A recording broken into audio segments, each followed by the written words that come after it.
Unboxing my new Ballstar. Yakali 1 White Silver Mirror from Ed Golden Goose Part 5. Hi everyone! So today's video is, ayan, mag-unbox tayo ng purchase natin sa Passport Pack. So without further ado, unbox natin. Again, disclaimer, itong ating sponsor. So nabili ko ito ng sale.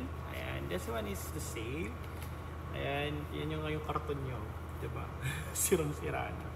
So I purchased this Golden Goose Ballstar Cool A1 White Leather Silver Mirror. Ayan, bucket mirror. So, tayo natin. So, without further ado, unbox natin. Ayan. So, nabili ko to ng sale. So, nabili ko to sa halagang 26,780. Ayan, 26,780 ko to nabili. Ayan. So, another Ballstar.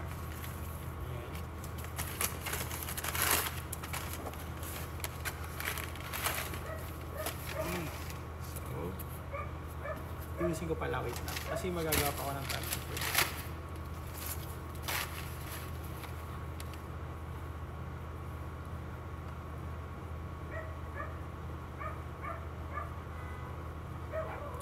Okay. May mga nakalagay pala siya dito for running, for fancy something, slide, runway, for shopping. Okay. Kung saan siya better na suotin. Okay, whatever. Ayan, so nakita nyo na to. I mean, na-unbox ko na to, nabuksan ko na to, inayos ko na yung shoelace, kaya ganito. Ayan. So, ayan. So, this is the Starball leather mirror. Ayan. So, yung size ko po dito is 45. Pag nag-Starball ako, 45. From 43 to 45, pwede po ako dun.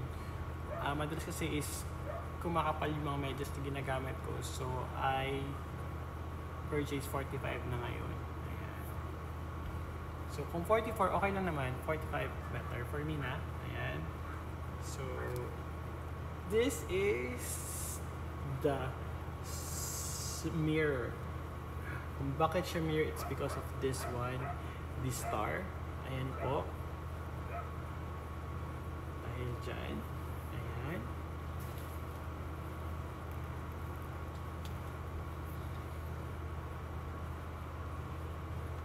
Ang cute niya. Ang ganda niya. Hindi ko alam kung kailan ko ito susuotin. Kung bagay po ba siya sa Aurora Fest kung susuotin ko to. Kasi gawa ng dirty-dirtyhan naman siya. Ayan. And naka-shining shimmering ako. But I'm planning to wear my Jordan Mid High na Chicago. Ayan. But hindi ko pa alam talaga. Promise. Ang dami ko mga bagong damit. Together with Human Made and Balenciaga and Essential and Fear of God. Ang dami ko man damit na hindi ko pa nasusuot. I think 2 maleta almost yung mga bagong damit para sa upcoming next month na concert na pupuntahan ko. I'll be going kasi first is the Aurora Fest on May. First week of May. And then I'll go to Clark niyan. Second travel is May din po. Second week, I'll be watching J-Dragon sa MOA. Ayan, mas malapit. So nakapag-book po din ako ng stayhan doon malapit sa MOA. And last but not the least, day 1 and day 2 po ng SB19 sa Bulacan. So yun po yung mga pupuntahan ko. Sa Clark naman po, for the Aurora Fest, kasama ko sila Midnight, Huey, DB, and friends. During nung yung sa circle po namin, kami po yung magkasama. Sa day 2 naman po, sa second travel po, ako lang po yung manonood, pero makikita naman din kami kasi nasa MOA lang naman ako. And then, sa last trip ko naman po is, kasama ko si Midnight manonood. Kasama din niya po yung mga kapitbahay niya pong 2. Ayan. And So day 2 naman po, together Anon and Midnight. So day 1 is Dongbi. Ayan. So for the SB19. So, ayan. Yun yung mga ganap ko next month. Ayan, back tayo dito sa aking shoes. Ayan, it's super nice. You should buy this one, guys. Ayan. So, hindi ko na alam kung pang ilang golden goose ko to. Marami na. Super. Ayan. Ito kasi yung mga magagaan. Ayan. Somehow, hindi siya masyadong okay ipanglakad ng matagal. Gawa nung masakit. Pero pwede din siya palitan naman ng apakan. Ayan. But, golden goose is golden goose. Umaapak po kayo sa magandang sapatos. I believe kasi na yung sapatos po ay dinadala kayo kung saan kayo magiging pakagawa ng memories. Nalusot ko pa yun Ayan.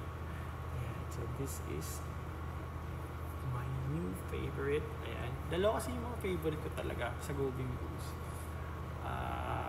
First, tatlo po yung favorite golden goose ko na shoes. First is yung ganito ko pong nabili. Yung color gold. Ayan. Yun po. Si Jason po kasi pumili nun. Pero nagustuhan ko talaga yun. Pangalawa po is the couple shoes ko po with my ex. Ayan. Together, yung shoes namin ni Marky together. I don't... Hi! Sununod. If ever nununod ka. Ayan. So, yun yung black. Ayan, na golden goose. Couple kasi kami nun. Starball din po yun And... ano pa ba? Hindi ko na alam. Favorite ko ba siya? Yeah. Sige. This is my favorite shoes. Ayan I know! Yung ano pala. Yung aking superstar na shoes. Yung red, white something. Ang ganda nun, guys. So, yun na. So don't forget to like and subscribe to my YouTube channel and my TikTok account and my IG. Ayan. So, thank you so much po sa mga hearts and sa mga nag-reviews. Ayan. So, wala na po akong sasabihin. Kasi meron pa akong i-unbox na isa pa. Hindi ko alam kung i-unbox ko today yun. Ayan. Pero yun po yung second hand shoes ko na po yun i-unbox ko. So, binili ko po kasi yun kay Sir Jeff Ong. Hi, Sir Jeff Ong! Ayan. So, si Sir Jeff Ong pala, sorry ko lang saglit. Siya po yung contestant po ng tuna, Century Tuna. Ayan. So, ano po yun? Idol ko po yun. Ayan, sa mga outfit niya. So, yun lang. Thank you for watching. Bye!